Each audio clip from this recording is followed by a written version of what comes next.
the end of extreme poverty is within reach. Where is that extreme poverty that remains on the planet? There are roughly 1.2 billion people living below the World Bank's poverty line of $1.25 per person per day. That number, thankfully, is down sharply from around 1.9 billion in 1990.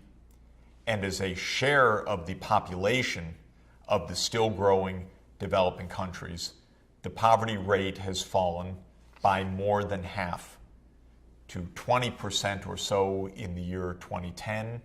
So where are those remaining areas of extreme poverty? The most poverty-stricken region of the world is tropical sub-Saharan Africa. Around 40% of the population of tropical sub-Saharan Africa remains below the poverty line, though fortunately that rate is declining now and has been declining since the start of the new millennium. The other place with remaining extreme poverty is South Asia. And there the poverty rate is estimated to be perhaps around 30% of the population. If you take the total numbers, there are around 400 million people living in extreme poverty in tropical sub-Saharan Africa. There are around 400 million people living in extreme poverty in South Asia. That's about 30% of the total in each case. Around 20% of the total population, around 250 million people, are still in extreme poverty in East Asia, though East Asia has seen the fastest decline of extreme poverty because of the rapid growth of China and neighboring countries. Around 10% of the total population of extreme poor, that is around 100 million people, are in North Africa and the Middle East. And the rest, which is around another 100 million, are scattered in the remaining regions of the developing world, for instance, in Latin America and the Caribbean. So we know, as we've noticed on many occasions, that the two big areas for breakthrough are sub-Saharan Africa and South Asia. Let's take a look at the differential diagnosis for sub-Saharan Africa and what can be done to help those parts of sub-Saharan Africa still stuck in extreme poverty to accelerate the progress out of extreme poverty. Have a look at the year-to-year growth rates of the whole world economy and of sub-Saharan Africa. Now, this is the change of gross domestic product taken for the whole sub-Saharan African region and the gross world product, looking at a comparison. And what we can see is some very good news, and that is that the average growth rate in sub-Saharan Africa of the overall economy picked up significantly after the year 2000. And indeed, sub-Saharan Africa has been achieving economic growth faster than the average of the world economy. Sub-Saharan Africa has been growing at around 5% per year. Now remember the rule of 70.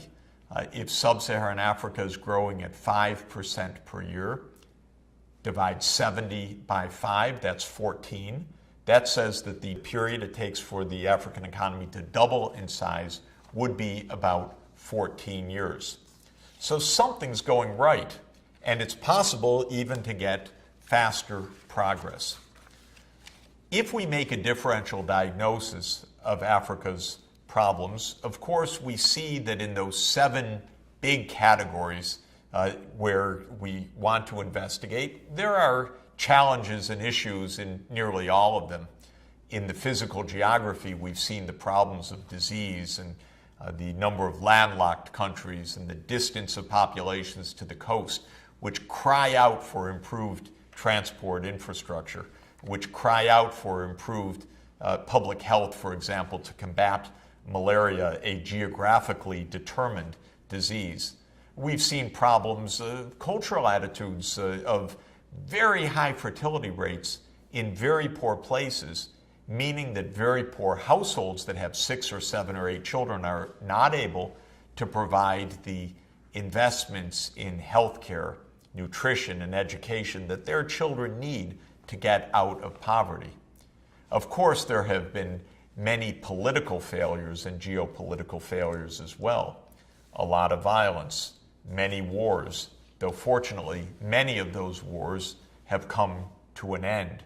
So there are places that have been stuck in conflict that have a chance for development now that peace, if fragile, is present and providing a new foundation for economic development.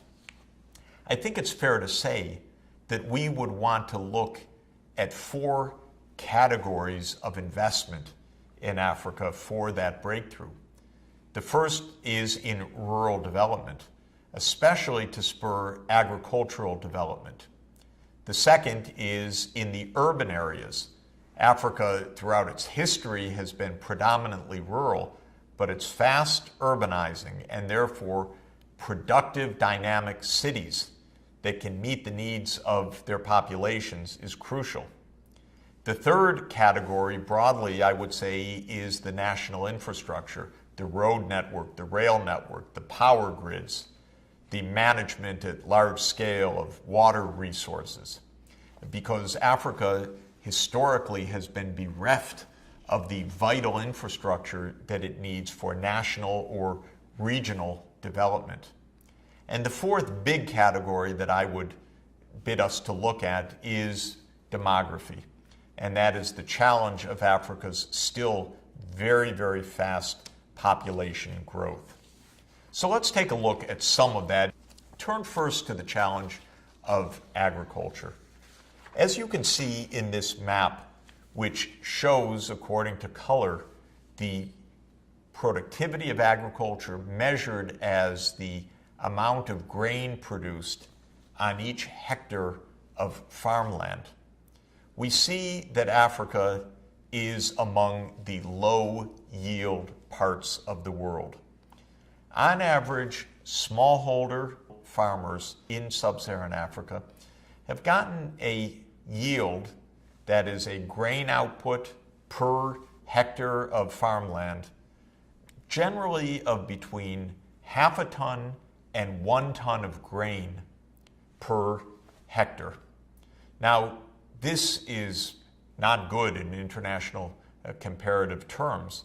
Many countries have 3 or 4 or 5 tons of grain per hectare of farmland. And in the most productive grain belts of the world, those yields can rise even to 10 times Africa's yield. Some farms getting 10 tons of rice or maize or wheat per hectare of land. What's the cause of this? Well, African farming faces many obstacles. One is that the farmers traditionally have been too poor to be able to keep the soils filled with the nutrients needed, especially with the nitrogen, potassium, and phosphorus needed to have high yields of crops. If you don't feed your crops with decent nutrients, you don't get growth. And in Africa, the soils have been relatively bereft of the key nutrients that are needed for farmers to get a high yield. The next map shows us why. In all other parts of the world, farmers use extensive fertilizers, both organic and chemical, to replenish the key nutrients, especially the so-called macronutrients of nitrogen, phosphorus, and potassium, that are taken out with each crop. When a crop is harvested, out go the nutrients. Somehow those nutrients have to be put back in, whether in green manures, so-called, of organic farms, or whether through chemical fertilizer, which puts nitrogen back into the soil. But Africa's peasant farmers have been so poor that they have been farming without the advantage of those added nutrients, and that has kept them in a poverty trap. Because of their poverty, they can't buy the fertilizers that they need, whether organic or chemical. Their soils, therefore, continue to be depleted of key nutrients. The yields remain low, and year after year, the farmers get a very, very meager income, and farm families face tremendous bouts of hunger. It's not only the fertilizer input that's key. Other inputs necessary for high yields include water management through irrigation, and that requires wells and pumps typically. And good seed varieties, where seeds are bred through a variety of means to give high yields. And African farmers traditionally have lacked the means to invest in irrigation and to invest in high-yield seeds in just the same way that they've lacked the means to replenish the soil nutrients. It all adds up to an agricultural poverty trap. It all tells us that a high priority for Africa to break out of extreme poverty is to invest in its smallholder farmers with government programs that enable even the poorest farmers to get the inputs that they need, whether on credit or as a grant, so that they can have higher yields, higher income, and thereby start investing in these crucial inputs. And then peasant farmers stuck in poverty can become commercial farmers, earning a good income and then using a part of that improved income to keep making the investments in soil nutrients, in water management, and in improved seed varieties. Now, to bring this about requires investment in infrastructure. We've already looked at the difference in the railroad map of Africa and India, but let's look again. Remember that in India, the rail network was a complete grid created by British imperial rule. Whereas in Africa, you just have small rail lines, not even connected with each other, typically running from a single diamond mine or a gold mine, or maybe from a plantation area to a port. Well, that's a big problem, even for agriculture, because farmers need to be able to buy fertilizer at low cost.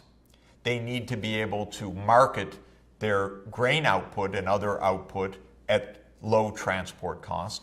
And if the transport network doesn't exist to bring the inputs to the farm and to bring the produce from the farm to the market, eats up a tremendous amount of the potential income.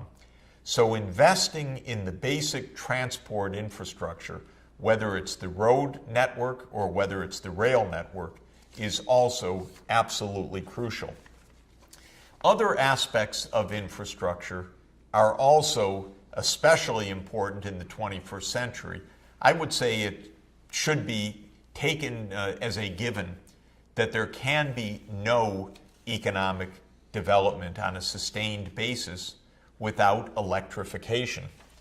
But have a look at this well-known world picture taken by satellite by NASA of the Earth at night, which basically tells us where there are lights on due to an electricity grid.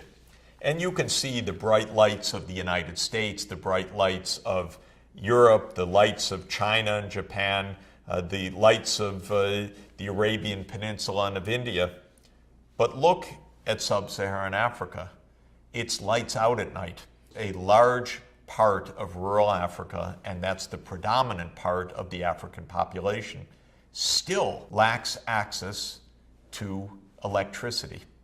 And that means not only not having lights at night for children to study and for being able to go about one's activities at home, but it means the lack of reliable power for pumping water, for irrigation, for refrigeration, for preservation of agricultural outputs, for processing of food, for textiles and apparel and every other kind of manufacturing activity. The absence of electrification has been a huge barrier and another aspect of Africa's poverty trap. Without electricity, productivity is very low. Poverty means the inability to invest in the electricity that could help lift the region out of poverty. That's the poverty trap once again, the vicious circle.